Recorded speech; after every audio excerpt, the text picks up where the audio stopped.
नमस्कार, मैं विष्णु शर्मा आप सभी का आपके ही अपने चैनल विष्णु एडीपी में हार्दिक स्वागत करता हूं। और आज मैं करने वाला हूं ट्रांसलेशन हिंदी टू इंग्लिश। जी हां, आप सभी को पता है बहुत ज़्यादा स्टोरीज़ मैं जो लाता हूं वो इंग्लिश टू हिंदी होती है, जिसे केवल मैं आपको पढ़ के सुनाता हूं समझाते हुए। लेकिन जब हमें हिंदी टू इंग्लिश ट्रांसलेट करना होता है तो वहाँ पे लिखना थोड़ा सा ज़रूरी हो जाता है, ताकि आपको एक एक चीज़ समझा भी सकूं। खाली बोलने से बात नहीं है, तो लिख के दिखाना भी ज़रूरी होता है। इसलिए मैं छोटी स्टोरी लेकर आया हूँ ताकि आपको डिटेल में समझा पाऊँ और ट्रांसलेशन करके देखेंगे। टेंस वगैरह की भी जानकारी आपको मिलने वाली है यहाँ पे।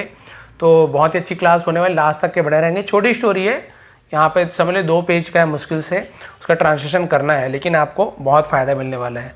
चलिए स्टार्ट करते हैं हिंदी टू इंग्लिश ट्रांसलेशन, वो भी लिख कर। तो सबसे पहले तो इसका टाइटल क्या है, पसंद आने प्लीज़ लाइक करेंगे। टाइटल है छोटा धनुर्धारी। अब जिन्हें हिंदी फॉन्ट यानी जो लिखा हुआ उसे पढ़ना नहीं आ रहा है, वो सुन लीजिए मैं क्या बोल रहा हूँ। यदि आपको उर्दू आता है, कोई भाषा आती है, तो आप लोग सुन लीजिए कि हिंदी में क्या बोल रहा हूँ, फिर उसे इंग्लिश में कैसे लिखना है, तो आप सुन के भी समझ सकते हैं। तो देखिए, छोटा धनुर्धारी, तो इसके लिए हम क्या करेंगे, छोटा को हम लिखेंगे द लिटिल। हम क्या लिखेंगे, द। अब यहाँ पे मैं थोड़ा सा तोड़ तोड़ के लिखूंगा ताकि आपको समझ भी आ जाए। तो ये देखिए, जैसे LI हो गया, और लिटिल पे हम क्या करेंगे, डबल T लगाएंगे। ठीक है, ये थोड़े स्पेलिंग वाले वीडियो अलग से बना दूंगा, स्पेलिंग की तैयारी कैसे करें। तो ये हो गया द लिटिल। और धनुर्धारी यानी धनुष चलाने वाला, तो उसे हम क्या बोलते हैं, उसे हम बोलते हैं आर्चर। तो आर्चर की स्पेलिंग होती है ARCHER। ठीक है, इस टाइप से अलग अलग लिखूंगा ताकि आपको स्पेलिंग दिखे एक एक। द लिटिल आर्चर, छोटा धनुर्धारी। पहला सेंटेंस देखते हैं। राजा दुर्विजय सिंह एक महान धनुर्धारी थे यानी कि पास्ट टेंस की बात हो गई। तो पहले देखते हैं राजा दुर्विजय सिंह। तो सब्जेक्ट सबसे पहले लिखा हुआ है, तो हम सीधा इसी को लिख देते हैं। तो राजा हम बोलेंगे किंग दुर्विजय सिंह। तो नाम है तो हम कैपिटल से स्टार्ट करेंगे, और हम इस प्रकार से दुर है ना, दुर, ये इसलिए लिखते हैं। और यदि आपको स्पेलिंग वाली वीडियो देखनी है तो आप मेरी लिंक में जाके देख सकते हैं। वहाँ पे मैंने बनाया हुआ है कि हिंदी नाम की स्पेलिंग, उर्दू नाम की स्पेलिंग कैसे लिखें। किंग दुर्विजय सिंह, तो सिंह का स्पेलिंग होता है SINGH, इस प्रकार सिंह। राजा दुर्विजय सिंह, तो किंग दुर्विजय सिंह हो गया। एक महान धनुर्धारी थे, एक तो महान को हम बोलते हैं ग्रेट। तो ग्रेट की स्पेलिंग होती है GREAT, ग्रेट। तो यहाँ तक लिए एक महान धनुर्धारी थे। धनुर्धारी यानी आर्चर अभी आपको बताया हूं, तो लेकिन अब यहाँ पे बोल रहे हैं थे किंग दुर्विजय सिंह। अब यहाँ पे वॉज ना भूल गया मैं, वॉज पहले आ जाएगा यहाँ पे। Was, king Durvijay Singh was थे अ ग्रेट आर्चर। ये अब कंप्लीट हो गया। ये जो पहला सेंटेंस है, राजा दुर्विजय सिंह एक महान धनुर्धारी थे, तो इसे इंग्लिश होगा king Durvijay Singh was a great Archer. ठीक है, इस प्रकार से यहाँ पे ट्रांसलेशन होगा। क्योंकि देखिए कभी भी क्या होता है, सब्जेक्ट आ गया आपका, हेल्पिंग वर्ब आ गया है ना, उसके बाद बाकी जो ऑब्जेक्ट है उसे हम लिखते हैं, बिल्कुल वैसी है। तो हेल्पिंग वर्ब को मैं लिखना भूल गया था, तो देखिए सब्जेक्ट ये नाम, उसका हेल्पिंग वर्ब तो वॉज आएगा क्योंकि थे इसलिए। अब देखिए, एक दिन शिकार के दौरान, अब यहाँ पे इसे हम कैसे ट्रांसलेट करेंगे, तो एक दिन को पहले लिख दीजिए, 1 डे लिख दीजिए, 1 डे, इस प्रकार से। ठीक है, 1 डे, एक दिन। शिकार के दौरान, तो हम ऐसे नहीं, शिकार ने हंटिंग होता है, दौरान ने वाइल होता है। ठीक है, तो हंटिंग वाइल नहीं लिखेंगे, हम क्या लिखेंगे, वाइल को हम पहले यूज करेंगे। ठीक है, हम वाइल को, क्योंकि शिकार क्या ऑब्जेक्ट हो गया, उसे हम लास्ट में लिखेंगे। तो एक दिन, 1 डे, दौरान का यूज हम पहले करेंगे। तो वाइल, दौरान को क्या बोलते हैं इंग्लिश में, वाइल। तो WHILE, इस प्रकार से लिखते हैं, वाइल। ठीक है, शिकार के दौरान, तो हम ऑन अ का यूज करेंगे, वाइल ऑन अ। ठीक है, शिकार तो hunting, 1 day while on a hunting, शिकार के दौरान, तो किसी के दौरान, तो हम वहां पे वाइल ऑन इस प्रकार से यूज करते हैं। यहां तक क्लियर हो गया। तो एक दिन शिकार के दौरान, 1 day while on a hunting. राजा ने देखा एक तीर पेड़ पर घुसा हुआ था। ठीक है, अब इसे हम तोड़ तोड़ के हम इसका ट्रांसलेशन करते हैं। तो सबसे पहले देखते हैं, राजा ने देखा को पहले कर लेते हैं। तो राजा ने, तो सब्जेक्ट क्या हुआ, राजा, तो हम यहाँ पे लिखेंगे किंग। ठीक है, किंग ने देखा, तो ने के लिए कोई हम यहाँ पे इंग्लिश में नहीं लिखने वाले, ठीक है, हिंदी टू इंग्लिश करेंगे। एक एक वर्ड का लिखना जरूरी नहीं है, हम अपने सहूलियत के लिए ऐसे बोलते हैं, लेकिन इंग्लिश वाले को थोड़ी पता अंग्रेज को कि हिंदी में क्या होता है, वो बिल्कुल सीधा सीधा करते। तो राजा ने देखा को तो हम केवल लिखेंगे किंग देखा, देखने को सी बोलते हैं, लेकिन देखा क्योंकि पास्ट टेंस है तो सी का क्या हो जाएगा, सॉ हो जाएगा। तो किंग सॉ, राजा ने देखा एक तीर, तो एक को हम बोलेंगे लेकिन यहां पे हमें देखना है तीर, तीर का स्पेलिंग क्या होता है, तीर यानी होता है एरो, क्या होता है एरो। तो भाई जब हम एरो लिख रहे हैं तो यहाँ पे ध्वनि क्या नहीं कर रहा है, ए, यानी कि ये जो हिंदी में जो स्वर होता है ना आ ई, तो ये स्वर जो होता है हिंदी का, यदि इंग्लिश में भी वही ध्वनि निकले, वही स्वर निकले, आर्टिकल जिसे कहते हैं, तो हम यहाँ पे एन का यूज करते हैं, एन, क्योंकि एरो ए ध्वनि निकल रहा है तो हम एन का यूज करेंगे, ठीक है। यहीं पे और कुछ होता तो हम ए का यूज करते, तो ये चीज हमें ध्यान रखना है, तो इसलिए एन का यूज किया क्योंकि एरो ध्वनि निकल रहा है। तो किंग सॉ एन एरो, राजा ने देखा कि क्या एक तीर, एक तीर क्या हुआ है, पेड़ पर घुसा हुआ था, पेड़ पर, तो पेड़ अपना ऑब्जेक्ट हो गया, कहाँ पे घुसा हुआ था, कहाँ गए थे, जगह का नाम, वस्तु का नाम, वो लास्ट में आता है, तो पेड़ पर को हम लास्ट में लिखेंगे, पेड़ को। अब यहाँ पे घुसा हुआ था, तो घुसना ये वर्ब हो गया, ठीक है, छेद होना, घुसना, उसे हम वर्ब कहते हैं, क्रिया है समझ लीजिए, तो उसे हम पहले यूज करेंगे। एन एरो, एक क्या हुआ था, इंग्लिश में घुसने को बोलते हैं, छेद होने को घुसने को बोलते हैं पियर्स्ड, क्या बोलते हैं पियर्स्ड, उसका स्पेलिंग होता है, हम लिखेंगे PIERCED, पियर्स्ड, इस प्रकार से। और कहां पर घुसा हुआ था, पेड़ पर घुसा हुआ था, तो on the tree, on the tree, इस प्रकार से इसका ट्रांसलेशन होगा। राजा ने देखा, किंग सॉ एक तीर, एन एरो पेड़ पर घुसा हुआ था, पियर्स्ड ऑन द ट्री, इस प्रकार से इसका ट्रांसलेशन हम करेंगे, ठीक है। पियर्स्ड, ईडी क्यों जोड़े हैं, क्योंकि घुसा हुआ था पास्ट टेंस, इसलिए पियर्स यानी घुसना होता है, लेकिन पियर्स्ड इसलिए ईडी का यूज किया पास्ट टेंस, पियर्स का पास्ट टेंस पियर्स्ड होता है। क्लियर हो गया यहाँ तक के। यहाँ पर भी सॉ क्यों लिखे, राजा ने देखा, राजा देखता है थोड़ी लिखा हुआ है, राजा देख रहा है, देखता है तो हम फिर यहाँ पे उस हिसाब से वर्ब को लिखते हैं, लेकिन देखा तो हम पास्ट टेंस का यूज करेंगे। अब देखते हैं उसके बाद क्या हुआ, तीर ठीक निशाने के बीच में था, तीर, तो हम तीर को लिखेंगे द एरो, ठीक है, हम क्या यूज करेंगे, द एरो, द एरो, ठीक निशाने के बीच में था तो हम था के लिए वॉज का यूज करेंगे, वॉज, ठीक है, क्योंकि भाई यहां पर देखिए कोई वर्ब का यूज तो हो नहीं रहा है कि हम यहां पे सेकंड फॉर्म लगाएंगे, कोई वर्ब है कि यहाँ पे कुछ कर रहा था क्या, नहीं, केवल बता रहे हैं कि तीर ठीक निशाने के बीच में था तो हम वॉज का यूज किए। बोलेंगे सर यहाँ पे घुसा हुआ था, आपने वॉज क्यों नहीं लिखा है, क्योंकि यहाँ पे वर्ब है, कुछ काम हो रहा है, घुसा हुआ था तो उसका हम सेकंड फॉर्म लिख दिए, तो वॉज का ये काम कर दिया, पियर्स घुसा हुआ था, इस प्रकार से, ठीक है। अब यहाँ पे कोई काम हो रहा है क्या, बस बता रहे हैं तीर ठीक निशाने के बीच में था तो हम था के लिए यहाँ पे वॉज का यूज हमने किया, ठीक है। द एरो वॉज, तीर था, क्योंकि हम हेल्पिंग वर्ब का सब्जेक्ट के बाद यूज करते हैं, तो एरो वॉज, तीर था, ठीक को हम इंग्लिश में बोलते हैं एग्जैक्टली, ठीक है, राइट नहीं लिखेंगे, यहाँ पे इसका मतलब अलग है, एग्जैक्टली, तो उसको हम लिखते हैं EXACTLY, एग्जैक्टली, यानी बिल्कुल सही, ठीक, उसे हम एग्जैक्टली कहते हैं। बीच में, तो बीच में के लिए हम यूज करते हैं इन द मिडिल, बीच में के लिए हम क्या यूज करते हैं, इन द मिडिल, इस प्रकार से, इन द मिडिल। और क्या, बस यहां तक तो है, तीर ठीक, अच्छा, निशाने, यहां पे क्या लिखा हुआ है, तीर ठीक निशाने के बीच में था, there was exactly in the middle, और निशाने को क्या बोलते हैं, टारगेट, ठीक है, इन द मिडिल, निशाने के, तो के लिए हम यूज करते हैं ऑफ, हम क्या यूज करेंगे, ऑफ, और टारगेट को हम बोलते हैं द टारगेट, हम क्या यूज करेंगे, the target, of the target, इस प्रकार से इसका ट्रांसलेशन होगा। तीर ठीक निशाने के बीच में था, the arrow was exactly in the middle of the target, क्योंकि ये टारगेट क्या होता है भाई, जैसे कोई निशाना बनाया होगा उसने, ऐसे निशाना बनाते हैं ना ऐसे, तो बिल्कुल निशाने पे तीर घुसा हुआ था, इस प्रकार से, तो भाई हम उसे टारगेट बोल रहे हैं। क्लियर हो गया। आगे देखते हैं।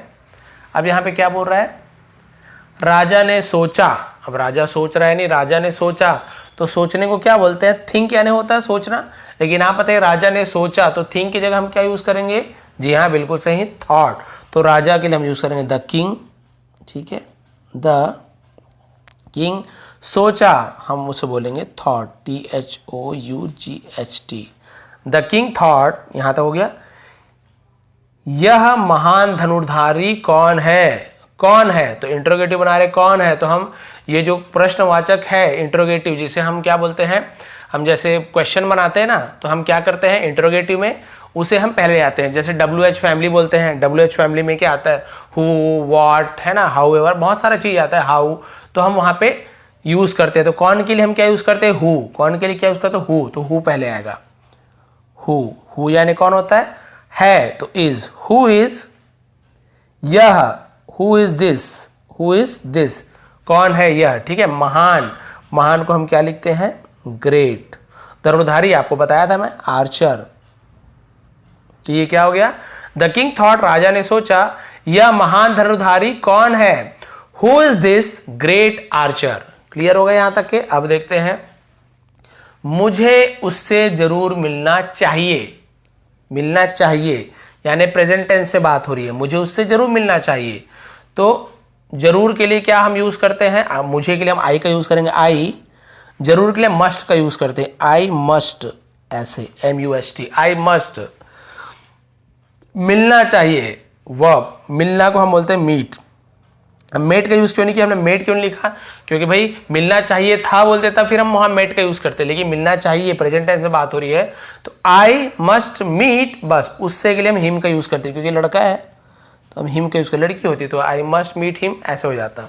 बस क्लियर हो गया, मुझे उससे जरूर मिलना चाहिए, आई मस्ट मीट हिम।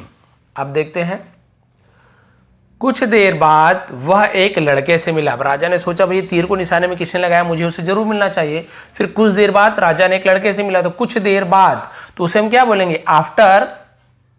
कुछ बात को हम पहले यूज करते हैं आफ्टर, तो हम यहां पे लिखेंगे आफ्टर।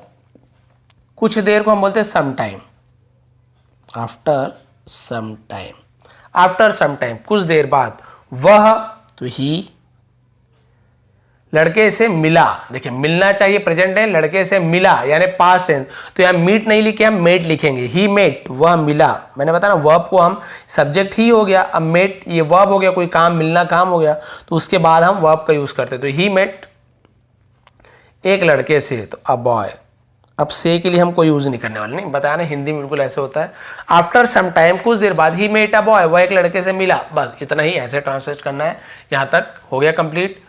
अब वो लड़का क्या हुआ था, जो धनुष पकड़ा हुआ था, यानी वो जो लड़का था वो धनुष पकड़ा हुआ था, तो हम जो के लिए हु का यूज करते हैं, कौन के लिए भी हु होता है और जो के लिए भी हु होता है। हु पकड़ा हुआ था, तो हु वॉज होल्डिंग, होल्डिंग, क्योंकि ये भी आपका कंटिन्यूअस टेंस के यूज हो रहा है, तो होल्डिंग, हु वॉज होल्डिंग, जो पकड़ा हुआ था धनुष, ठीक है। तो हम एक धनुष पकड़ा हुआ था, धनुष पकड़ा हुआ था, तो हम अबो का यूज करेंगे, दबो, अबो हम यूज कर सकते हैं, लेकिन यहाँ पे कुछ नहीं लिखा तो हम अबो कर देंगे, बो यानी होता है धनुष। हु वॉज होल्डिंग अबो, जो एक धनुष पकड़ा हुआ था या जो धनुष पकड़ा हुआ था। तो ये क्लियर हो गया यहाँ तक के। कुछ देर बाद लड़के से मिला, आफ्टर सम टाइम ही मेट अ बॉय, जो धनुष पकड़ा हुआ था, हु वॉज होल्डिंग अ बो। फिर बाद में एक बार रीड करके अच्छे से बता दूंगा। अब क्या हुआ, इसके बाद थोड़ा सा एक पेज और बचा है।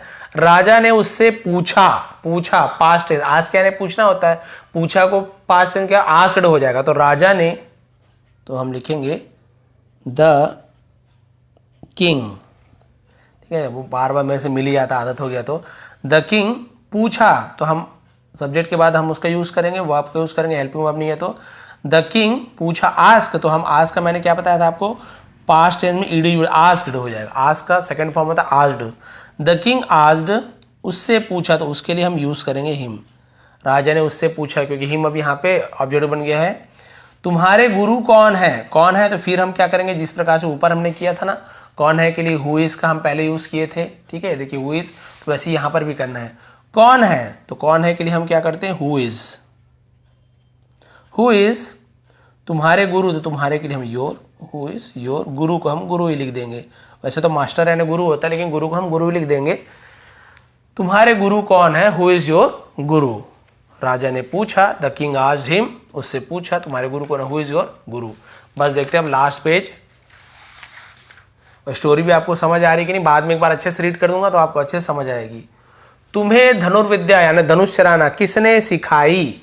सिखाई यानी ये भी आपका पास्ट टेंस हो गया है ना, सिखाते हैं ऐसे तो नहीं पूछ रहा है। तुम्हें धनुर्विद्या किसने सिखाई? तो किसने के लिए हम हु का यूज करेंगे। हु कौन, किसने, तो हु टीच यानी सिखाना होता है, लेकिन सिखाई तो हम पास्ट टेंस यूज करेंगे। तो टीच का सेकेंड फॉर्म पास्ट टेंस क्या होता है? टॉट। तो हम लिखते हैं टॉट, ठीक है, टॉट, टॉट यानी सिखाई, इस प्रकार से।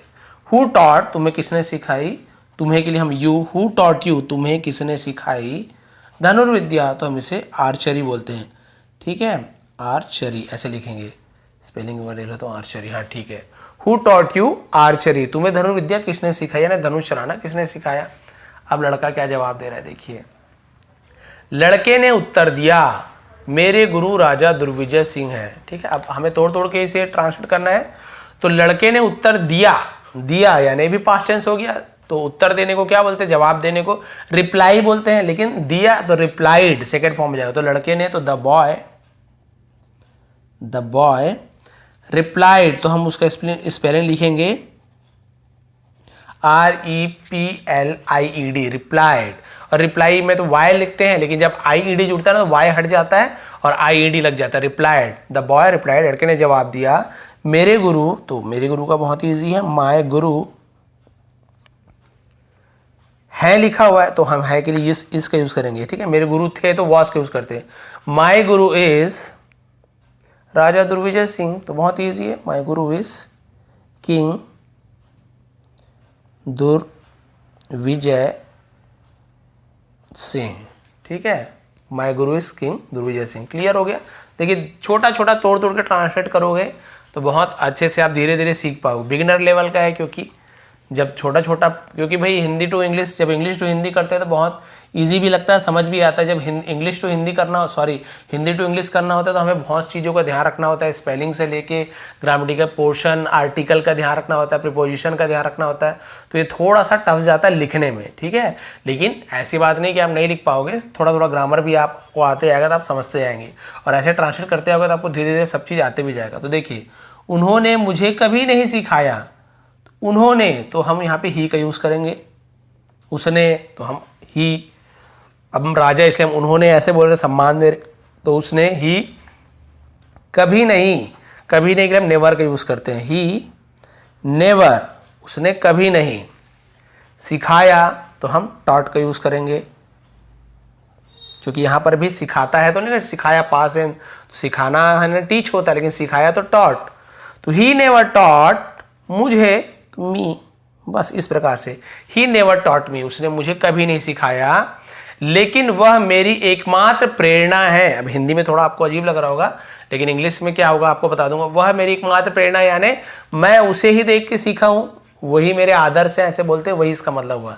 लेकिन बट वह, अब है भी यूज हुआ है तो वह है, तो हम ही इज, वह है ना, मेरी, ही इज माय, एकमात्र, ओनली, प्रेरणा, प्रेरणा को हम बोलते हैं इंस्पिरेशन,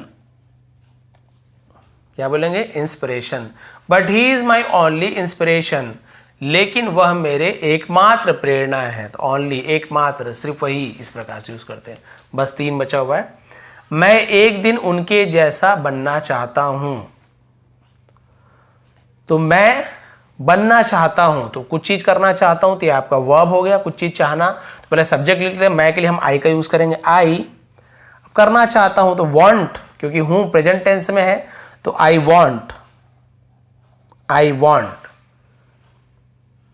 बनना, बनना को हम बोलेंगे to be, I want to be यानी होता है बनना, आई वांट टू बी, मैं चाहता हूं बनना। इस प्रकार से क्या बनना चाहता हूं? लाइक, जैसा, तो हम लिखेंगे लाइक। उनके जैसा, तो लाइक हिम। एक दिन, वन डे, तो आप वन डे को पहले भी लिख सकते हो, one day I want to be like him, या फिर आप ऐसे भी लिख सकते हो I want to be like him one day. आप जैसे मर्जी लिख सकते हो, आप ऐसे भी लिख सकते हो, वैसे भी लिख सकते हो, दोनों सही होगा। क्लियर हो गया? एक दिन मैं उनके जैसे बनना चाहता हूँ, I want to be like him one day. अब उसके बाद देखते हैं, राजा ने उसे गले से लगा लिया। भाई राजा को जब पता चला कि इतना अच्छा तीर चलाता है, इसके गुरु कौन है, तो वो मेरा ही नाम ले रहा है। और उसने ये भी कहा कि उसने मुझे कभी नहीं सिखाया राजा ने, लेकिन मैं उन्हें अपना आदर्श मानता हूँ। क्योंकि आप सभी को पता है राजा दुर्विजय सिंह बहुत बड़े धनुर्धारी थे, उनका नाम था, तो उन्हें ही आदर्श मान लिया था कि नहीं मैं उनके जैसे जरूर बनूंगा। राजा ने उसे गले लगा लिया। तो पहले देखिए, लगा लिया तो पास्ट टेंस, गले लगाना हग होता है, लेकिन लगा लिया तो गले लगा लिया को हग का हग्ड हो जाएगा, सेकेंड फॉर्म है ना। तो राजा ने, तो द किंग, गले लगाना को हग बोलते हैं, ठीक है, लेकिन पास्ट टेंस है तो हग्ड हो जाएगा। द किंग हग्ड उसे हिम, बस हो गया। राजा ने उसे गले लगा लिया, द किंग हग्ड हिम, बस इतना हो गया। और उसे अपने बारे में बताया, और एंड बताने को हम बोलते हैं टोल्ड। टेल यानी बताना, लेकिन बताया पास है तो टेल का टोल्ड है। एंड टोल्ड उसे के लिए हम हिम का यूज करेंगे। आप ऐसे लिखेंगे, एंड हिम टोल्ड नहीं बोलेंगे, ठीक है, एंड टोल्ड हिम ऐसे यूज करते हैं। अपने बारे में, तो बारे में को हम बोलते हैं अबाउट। अपने या खुद के बारे में हम बोलते हैं हिमसेल्फ। तो and told him about himself, और उसे अपने बारे में बताया कि भाई मैं ही वो राजा हूं जिसे तुम गुरु मानते हो। अब सोचो कितना खुश हो गया होगा। तो इससे हमें शिक्षा क्या मिलती है? शिक्षा आप सभी को पता है, जिसे हम हर बार आपको बताता हूं, उसे क्या बोलते हैं? मोरल। मोरल क्या मिलती है? प्रेरणा अद्भुत काम करती है। यानी आपको किसी से प्रेरणा मिलती है ना, बहुत ही अद्भुत चमत्कारी ढंग से काम करती है। यानी कि देखो, उसे राजा ने नहीं सिखाया, लेकिन सिर्फ प्रेरणा ली, लेकिन वो चाहता था कि मैं उनके जैसे बनूं। इसलिए देखो कितना अद्भुत काम हुआ। वो भी एकदम बराबर निशाने पे लगाता था, तीर को सही निशाने पे लगाता था। इसलिए कहा गया है प्रेरणा अद्भुत काम करती है। तो प्रेरणा मैंने आपको बताया था, क्या बताया था आपको? मैं आई लिखा हूँ, सॉरी, बार बार कर्सिव का आदत पड़ जाता है इसलिए।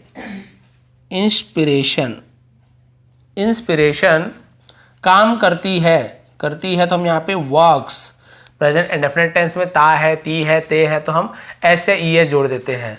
इंस्पिरेशन वर्क्स, प्रेरणा काम करती है। अद्भुत यानी होता है वंडर्स, है ना, वंडर्स। इस प्रकार से इंस्पिरेशन वर्क्स वंडर्स, प्रेरणा अद्भुत काम करती है। इस प्रकार से ये स्टोरी है। देखिए 22 मिनट में हमने यहाँ पे कंप्लीट कर लिया। छोटा धनुधारी, द लिटिल आर्चर। राजा दुर्विजय सिंह एक महान धनुधारी थे। King Durvijay Singh was a great archer. एक दिन शिकार के दौरान, one day while on a hunting, राजा ने देखा एक तीर पेड़ पर घुसा हुआ था। King saw an arrow pierced on the tree. तीर ठीक निशाने के बीच में था। द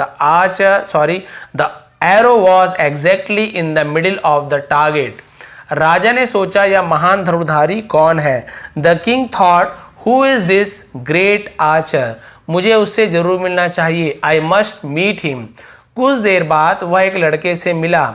आफ्टर सम टाइम ही मेट अ बॉय, जो धनुष पकड़ा हुआ था। हु वॉज होल्डिंग अ बो। राजा ने उससे पूछा तुम्हारे गुरु कौन है। The king asked him, who is your गुरु, तुम्हें धनुर्विद्या किसने सिखाई। हु टॉट यू आर्चरी, लड़के ने उत्तर दिया मेरे गुरु राजा दुर्विजय सिंह हैं। The boy replied, my Guru is king Durvijay Singh, उन्होंने मुझे कभी नहीं सिखाया। ही नेवर टॉट मी, लेकिन वह मेरी एकमात्र प्रेरणा है। But he is my only inspiration, मैं एक दिन उनके जैसा बनना चाहता हूँ। I want to be like him one day. राजा ने उसे गले लगा लिया। द किंग हग्ड हिम, और उसे अपने बारे में बताया। And told him about himself. तो इससे शिक्षा क्या मिली? प्रेरणा अद्भुत काम करती है। तो मोरल, इंस्पिरेशन वर्क्स वंडर्स। तो बताइए भाई ये ट्रांसलेशन का तरीका आपको कैसे लगा? हो सकता है बहुत सारा कन्फ्यूज़न हो, लेकिन धीरे धीरे जब हम धीरे धीरे ग्रामर भी आप कंप्लीट करते जाएंगे। मैंने बहुत सारे ग्रामेटिकल पोर्शन भी कवर किए हैं, बहुत सारे आपको आर्टिकल के बारे में बताया है, प्रीपोजिशन के बारे में बताया है, टेंस मैंने बताया हुआ है। मेरी पुरानी वीडियो में आप जाएंगे प्लेलिस्ट में, आपको सब मिल जाएगा। तो जो लोग वो सीखे हुए उनको थोड़ा ईजी लगेगा, जो वो सब नहीं सीखे डायरेक्ट ट्रांसलेशन देख रहे हैं उन्हें थोड़ा सा कन्फ्यूजन हो सकता है कि पहले क्यों आया बाद में क्यों आया। जब आप टेंस पढ़ेंगे ना आपको समझ आएगा कौन सा चीज़ पहले आता है, सब्जेक्ट पहले आता है, हेल्पिंग वर्ब कब आता है, कब हम सेकंड फॉर्म को यूज़ करते हैं, वो सब आपको धीरे धीरे समझ आ जाएगा। तो अब ये मत सोचिए कि एकदम से समझ नहीं आया, जब आप धीरे धीरे टेंस वगैरह सीखते आएंगे, मेरी पुरानी वीडियो देखिए, आप बहुत सी चीज़ें आपको क्लियर हो जाएगी। तो भाई ये थी एक कोशिश मेरी फिर से एक बार लिख के आपको प्रैक्टिस करवाने की, ताकि स्पेलिंग से लेके हर चीज़ आपको ध्यान में रहे किस प्रकार से ट्रांसलेशन करना है। तो ये थी आज की हिंदी टू इंग्लिश ट्रांसलेशन। ऐसी वीडियोस और भी चाहिए तो प्लीज़ कमेंट कीजिए, और भी बहुत सारी स्टोरीज ऐसे लेकर आते रहूँगा जहाँ पे अलग अलग टेंस का भी यूज़ करूँगा। तो आप सभी का बहुत बहुत धन्यवाद, आपका दिन शुभ रहे। प्लीज़ लाइक ज़रूर कर दीजिए पसंद आया हो तो। बहुत बहुत धन्यवाद।